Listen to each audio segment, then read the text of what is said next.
Hello everyone, welcome to Calculus Lecture 5. Today we'll just do one problem to review from last time, and then we're going to switch gears from derivatives and start talking about integrals. So here's a problem just to warm up. So say that f of x is equal to 2 over x.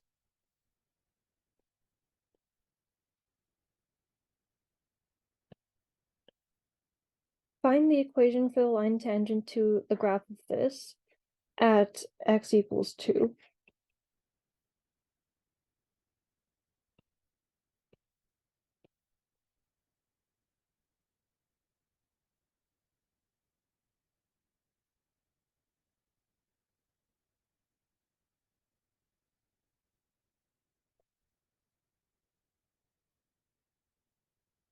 So feel free to pause the video and try this on your own, and I'll go over the answer now. So the first thing we want to do is find the slope of this tangent line. And to find the slope, we want to find the derivative. So let's do that.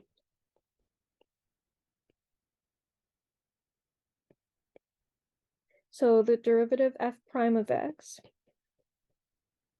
Well, we want to use the power rule. So we want to write this as some power of x.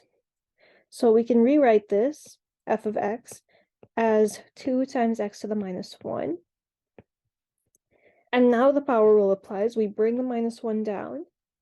So this is equal to negative 2 x to the negative 2, or negative 2 over x squared. Then, of course, we want to evaluate this at 2 to get the slope of the tangent line at x equals 2. So at x equals 2, this is negative 2 over 4, or negative 1/2. So that's our slope. And now we also want a point on the graph. So again, we're just going to take the point at x equals 2, because we know it has to intersect the graph of the function at that point. So at x equals 2, f of x is equal to 2 over 2, or 1, which means that the graph passes through the point 2, 1. And then we can write down the equation. So y minus 1 equals negative 1/2 times x minus 2. And that's our equation for the tangent line.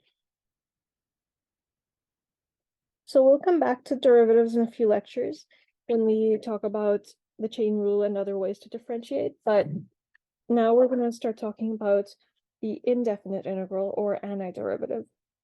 So there are two types of integrals.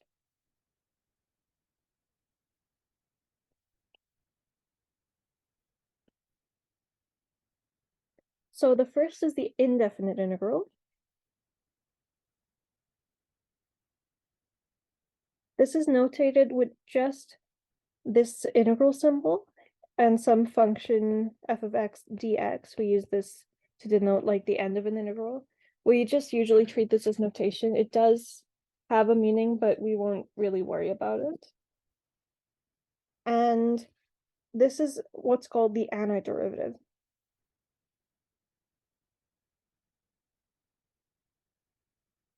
So this is basically the opposite of taking a derivative. So given some function, we want to find another function whose derivative is that function. And so this is what we're going to be talking about today. Now, the other type is a definite integral. And this is notated with the integral sign and then bounds. So these are numbers a and b, and then still some function f of x dx. And what this is telling us is we're going to take this function, and we're going to have these 2 points a and b, and then we're going to find the area under the curve between those two numbers. So that's what the definite integral is.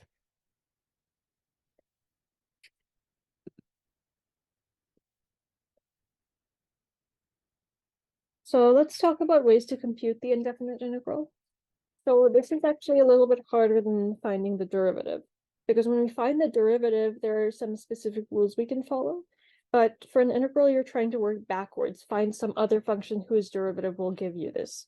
So we'll learn some tricks, use substitution and integration by parts later on.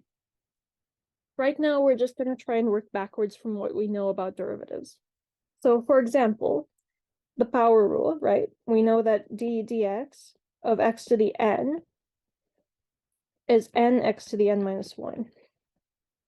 So working backwards from this, the integral of x to the n dx, that's going to be x to the n plus 1 over n plus 1. And we can check this if we take this and try to differentiate. So if we take d dx of x to the n plus 1 over n plus 1, well, then we get the 1 over n plus 1 is just a constant, so we pull that out. 1 over n plus 1 times the derivative of x to the n plus 1, which is n plus 1 x to the n. And the n plus 1's cancel, and we're just left with x to the n. So we can see that this works. Now, the answer isn't complete here, because this is not the only possible answer. Remember that the derivative of any constant is 0, which means we can always add some constant to this, and it'll still give us the same derivative. So for example, x to the n plus 1 over n plus 1 is an antiderivative of x to the n, but this plus 1 would also work. This plus 7 would also work. And it turns out that the only other answers can be found this way. So once you have one antiderivative, all the other ones can be found by adding a constant. And so to denote this, we're going to write a plus c at the end of any antiderivative. And this just tells us the answer is this, but up to some constant that we can add.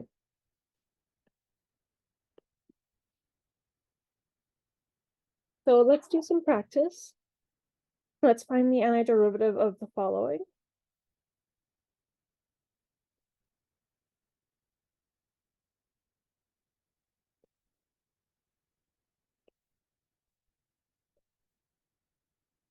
So first let's do 2x, then 3, 3x squared, 4x cubed, 5x to the 4th, and 7. Sorry. Let's do 0. Make that a little bit harder.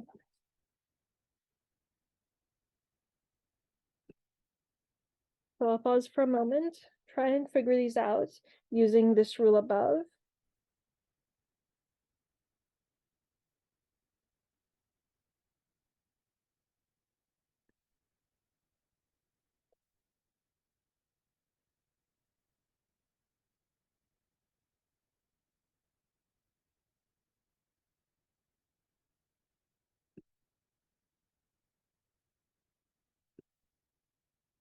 All right, so let's go over it. So we actually do have the equation right here. And the thing to note is that constants just stay the same throughout the integral. You can just pull them out and integrate what's left. So this is 2 times the integral of x dx, which is 2 times, and this x is x to the 1. So 1 is n in this equation. And so we have x to the n plus 1, so x to the 2, over 2 plus c. And then we can simplify, the 2's cancel, and this is x squared plus c. And this matches what we knew from last time. The derivative of x squared is 2x. All right, then let's do 3.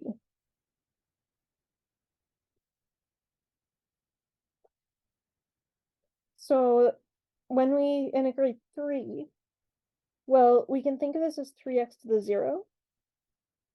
So then this is going to be 3 times x to the 1 over 1. Or just 3x. And then we again add our plus c. All right, what about 3x squared? Well, again, we just keep our 3 where it is. we don't really need to worry about a constant multiple. And then we go back to our equation. So this n is equal to 2. So we're going to do x to the 3 over 3. And then this 3 cancels, and we're left with x cubed plus c. All right, what about 4x cubed? So we're going to do the same thing. We have our 4, then x to the n plus 1, so n is 3. So x to the 4 over 4. And then the 4's cancel, so we're left with x to the 4 plus c. All right, for 5x to the 4th, we're going to have our 5. And x to the n plus 1 is x to the 5 over 5 plus c. And then again, we have our 5's cancel, and we're left with x to the 5 plus c. All right, and then finally we have 0. So this one's slightly different, but actually the derivative of what is 0, well, we know the derivative of any constant is 0. So in this case, we're just going to write this is some constant c.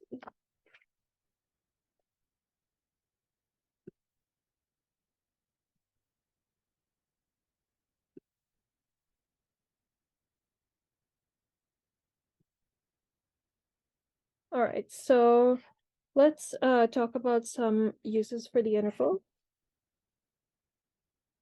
So when we talked about derivatives, I mentioned that they're used a lot in physics when we talk about position, time, and acceleration. So for example, the velocity of some object is the derivative of the position.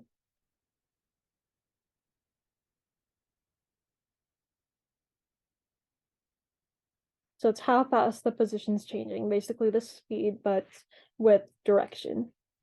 And then the acceleration is how fast the velocity is changing. So the acceleration is the derivative of the velocity.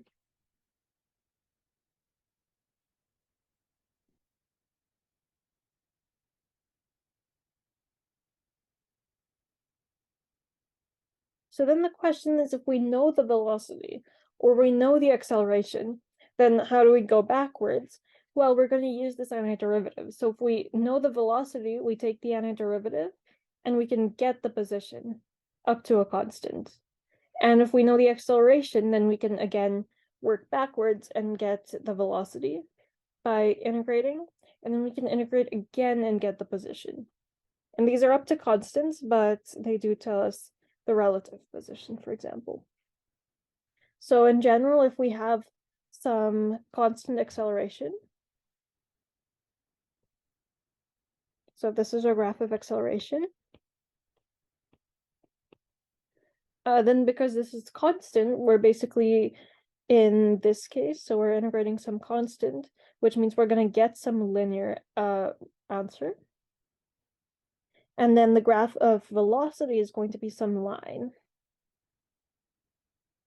And then we antidifferentiate a line again.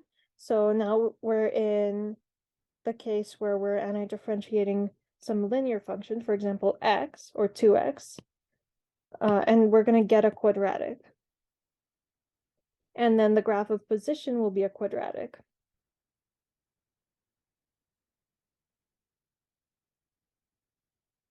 And we'll get some parabola. So if you take a physics class, you'll see graphs that look like these. All right, so let's try a couple harder examples that aren't polynomials. So these will require remembering the rules from last time. So let's evaluate the following. So first is going to be the integral of cosine x dx. Second, we're going to do negative sine t dt. And notice that this variable here after the d is always the variable we're integrating with respect to. And the integral of e to the x dx. So I'll pause for a moment and then go over the answer.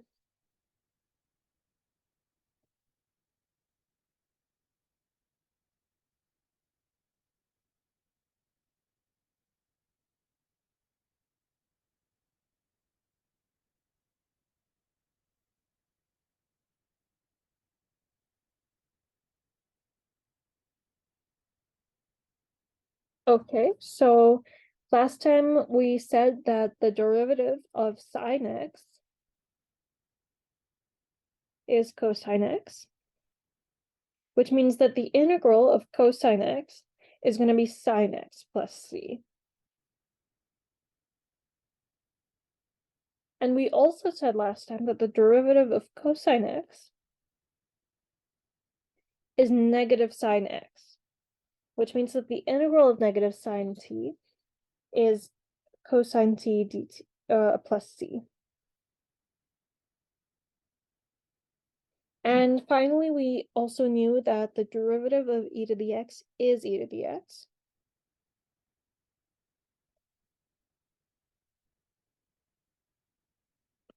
Which means that the integral of e to the x is also e to the x. And just remember your plus c's.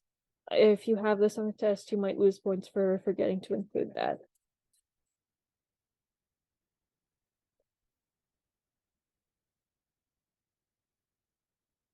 And then the other way you might see these problems is if you don't have an integral sign, you might have something like, say that dy dx is equal to cosine x. And you might be told to find y. But again, in this case, the problem is actually the same. You're given some derivative and you want to work backwards.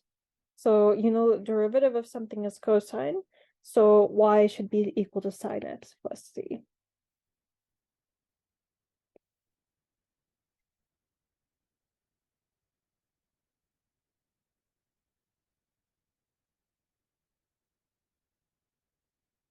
Okay, so let's do some more practice.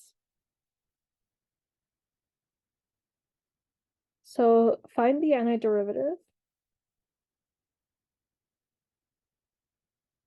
of the following. So first is 5x to the fourth, then 3t squared,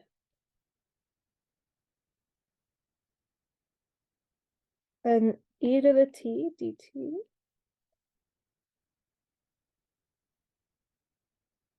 two t cubed, and finally 3x to the fifth. I'll pause for a minute and then go over the answers.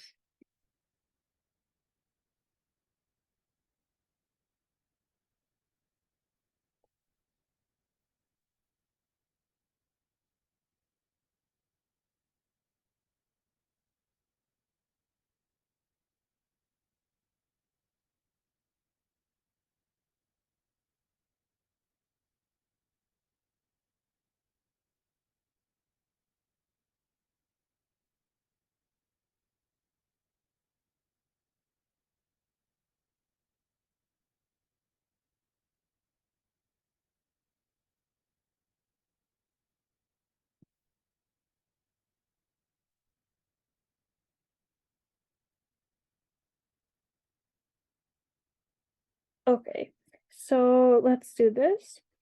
So for the first one, we're going to use the power rule, and we're going to use the power rule for 3 of them, I think.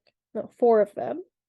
So all of these are still going to be with the power rule. So we're going to have the 5, and then this is going to be x to the 5 over 5, which just gives us x to the 5 plus c.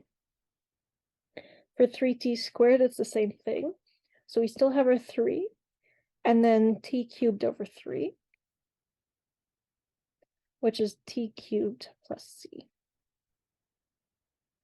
Number 3 is slightly different, but remember we said last time that the derivative of e to the x is e to the x, which means that the integral of e to the x is also going to be e to the x. And so here we just get e to the t plus c. For number 4, we're using the power rule again. So 2 times t to the 4 over 4. And we cancel the 2 and we get t to the 4 over 2 plus c. And finally, for 3x to the 5th, we still keep our 3. And then we have x to the 6 over 6. And we cancel the 3 and we're left with x to the 6 over 2 plus c. So let's do one more. Say we have dy dx equals 1 over x.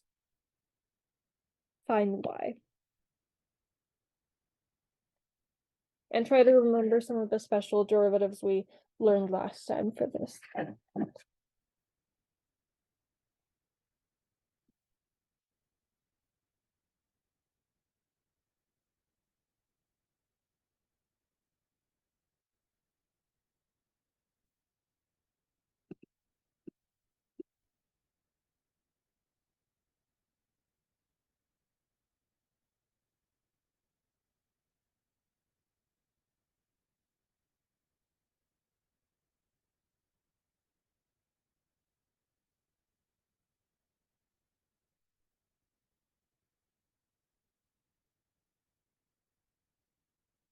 All right, so let's first see why the usual approach wouldn't work. So we can try to use the power rule here. So we can write dy dx, which is 1 over x, as x to the negative 1. And the power rule formula should tell us this is x to the n plus 1 over n plus 1, where n is minus 1, which means n plus 1 is 0. But then this is telling us it's x to the 0 over 0, but we can't actually divide by 0. So that's why this particular case does not work. And this is the only case that the power rule won't work. Any other number will work, but the minus 1 is the problem. So in fact, we learned last time that the derivative of the natural log of x is 1 over x.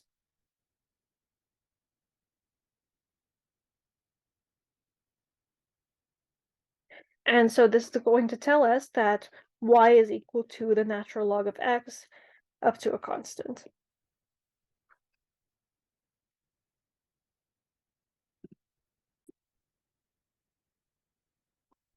All right, so let's do some more practice now.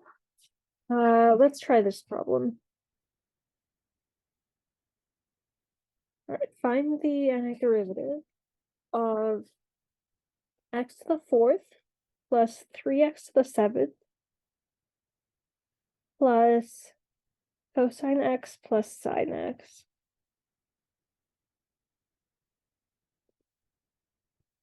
And remember that when you take a derivative of some sum, you can take the derivative of each part individually and add them. And so you can do the same thing with integrals. You can find the antiderivative of each part separately and then add them all up.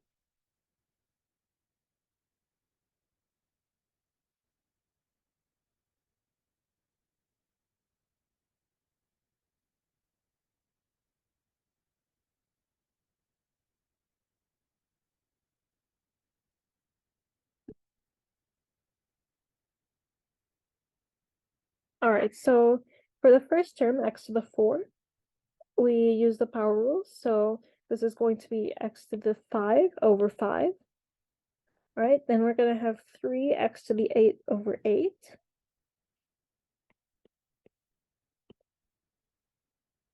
Now, remember that the derivative of sine x is cosine x. So the integral of cosine x is sine x. And finally, also remember that the derivative of cosine x is a negative sine x. So let's write that down.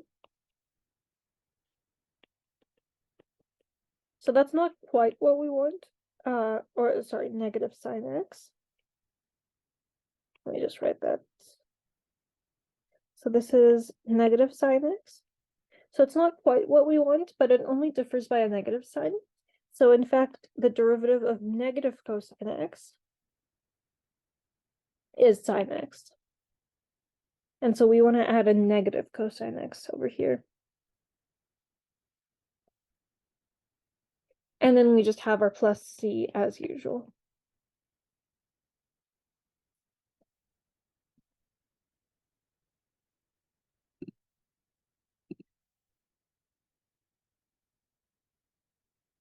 So we've actually finished talking about the content for today. So we're going to go back to talking about derivatives. So Let's talk about some other techniques for differentiation now. So we basically learned the standard rules for taking derivatives, some of the standard derivatives, but what if we're given something that looks a bit crazy? Say, find the derivative of x, 3x plus 7 to the 100th power. So how would we do this? Now, we know how to use the power rule, and we could, in theory, expand this whole thing out using the binomial formula and differentiate each term one by one. But we don't have the time for this, so there are other methods to do this. So one thing to notice here is we know how to take the derivative of the thing inside. And we also know that, like, if we were to substitute, say, write u equals 3x plus 7, then this is equal to u to the 100. And we could differentiate this with respect to u. And so we're going to apply this concept to differentiate the whole thing with respect to x by first differentiating with respect to u and then with respect to x. So another formulation of the chain rule is if we write u as some function of x, then we have dy dx. So I'm just going to say this whole thing is y, is going to be equal to dy du times du dx. So in this case, what we can do is write u equals 3x plus 7.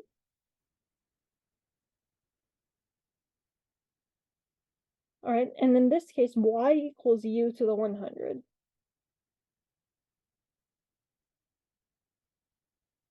And then we can differentiate. So dy du, well, we're just going to use this formula. So dy du using the power rule is going to be equal to 100 u to the 99. And then du dx, now we're using this equation. Well, that's going to be equal to 3, because the derivative of 3x is 3, and the constant doesn't actually do anything. And then we have dy dx equal to the product of these two things. So 100 u to the 99 times 3, which is 300 u to the 99. And we know what u is because we wrote this down. U is 3x plus 7, and we can just substitute that right in.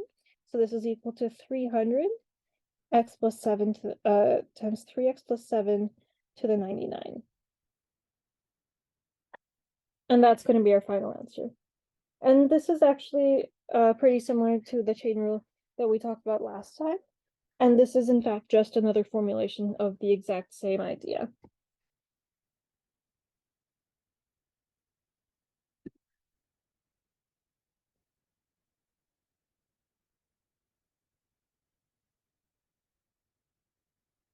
So let's do a couple more problems. Let's say we have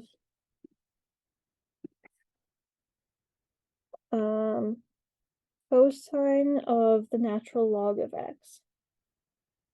And we want to find the derivative of this.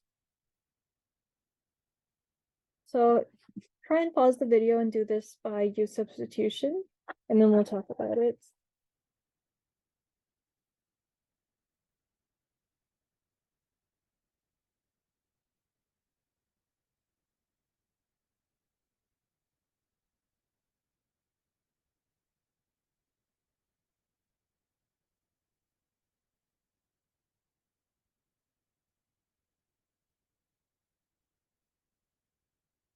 All right, so we always want to have our u be equal to the inner function. So in this case, that's the natural log of x. So we're going to have u equal to the natural log of x. And then y, which is this whole thing, is equal to cosine of u. And we're trying to find dy dx. And using the chain rule, this is equal to dy du times du dx. So let's solve each one individually. So dy du, well, now we're using this equation, y is equal to cosine of u. So dy du is just the derivative of cosine, which is sine, negative sine. And then du dx, now we're using this equation. So derivative of natural log is 1 over x. So du dx equals 1 over x. And so we're going to be left with negative sine u times 1 over x. And we know what u is. U is the natural log of x. So this is going to be negative sine of the natural log of x times 1 over x. And that is going to be our derivative.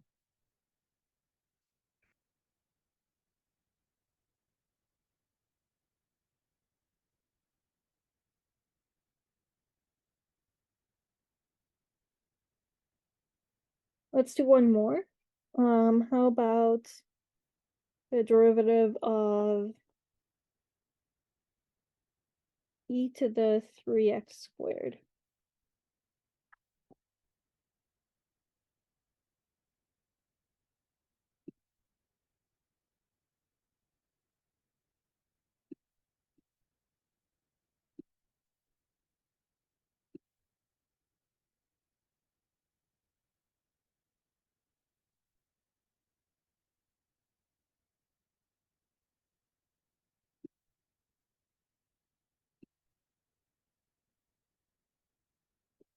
Okay, so let's do this. So we want our u to be the inner function. So u over here is going to be the 3x squared. And then y is going to be e to the 3x squared, which is also e to the u. And then we have our standard chain rule formula. So dy dx, which is what we're trying to find, is equal to dy du times du dx.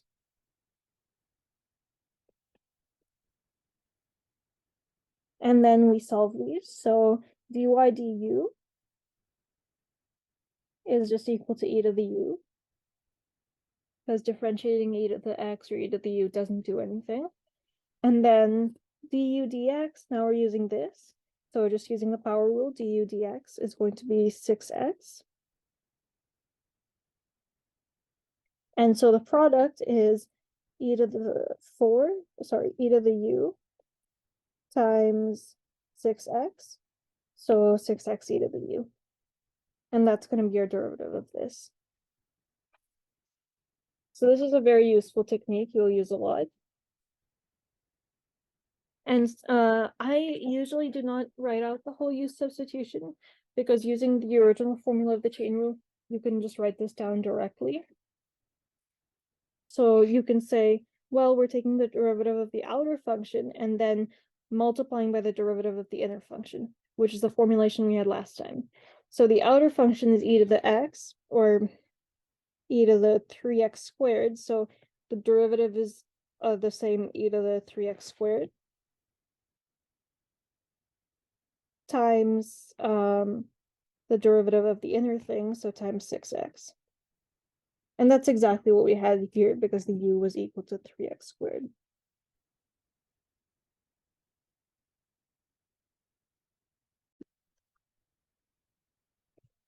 All right, so the other thing we can do with the chain rule is what's called implicit differentiation, and we'll go into this in more detail next time, but I'll give you the basic idea here.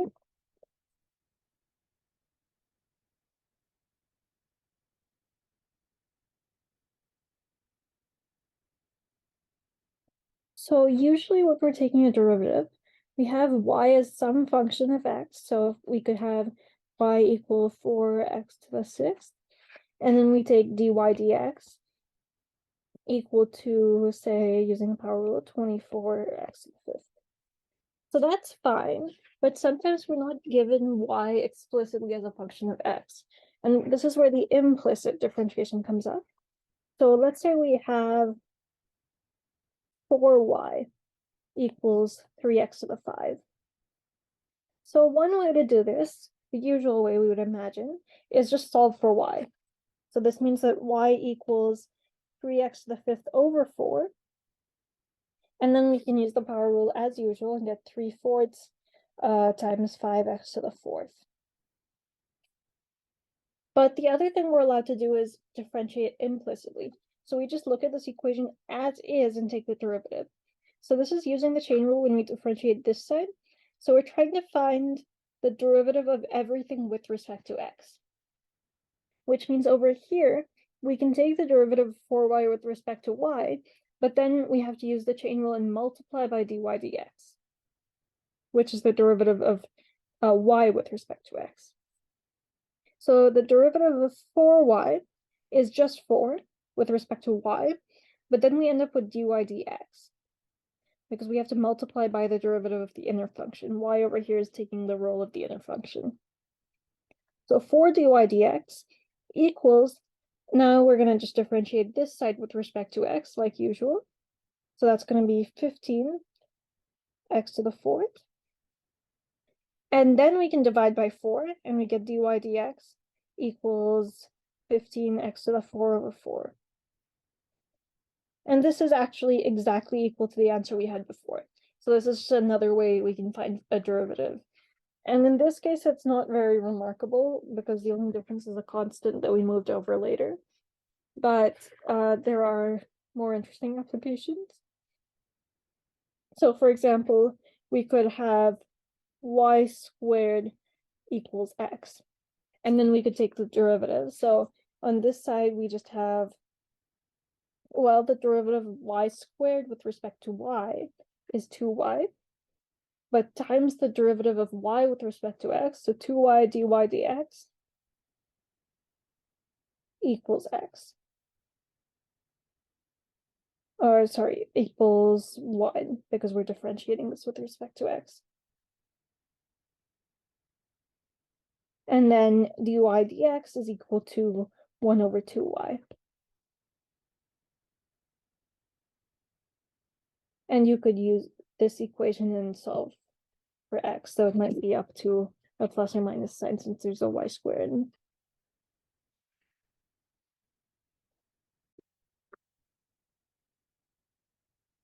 All right, so that's it for today. And next time we're just going to continue talking about implicit differentiation and u substitution and do several examples. So don't worry if any of this didn't make perfect sense today. We're ahead of schedule. So well, that's the plan for next time, and I'll see you then.